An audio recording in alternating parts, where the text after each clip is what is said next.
This is the 8th time that I'm filming this, and the last. Rav Natan over here. It's been an emotional week for me, and I want to put together 3 things that happened for me into one idea.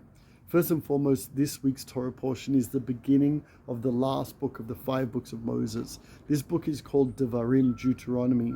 What does Devarim mean? Devarim means words. These were the last words that Moses had to guide the Jewish people before they're crossing over the Jordan under the leadership of Joshua. But not only for that generation, these were his last words for thousands of generations to come, for those that would follow the Torah, follow the Bible. He had to stop and think, what messages am I going to give to my people that will last generations?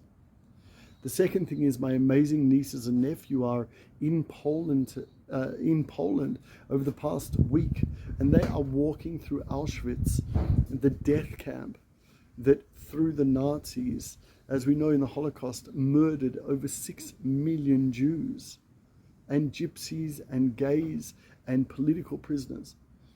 When they were in Auschwitz, when my nieces and nephew were in Auschwitz, they were looking through a book of millions of names, because the Nazis, fortunately or unfortunately, were very good at keeping documentation, and they documented exactly where my great-grandparents were murdered, where they were taken from, their birth date, and where they were murdered.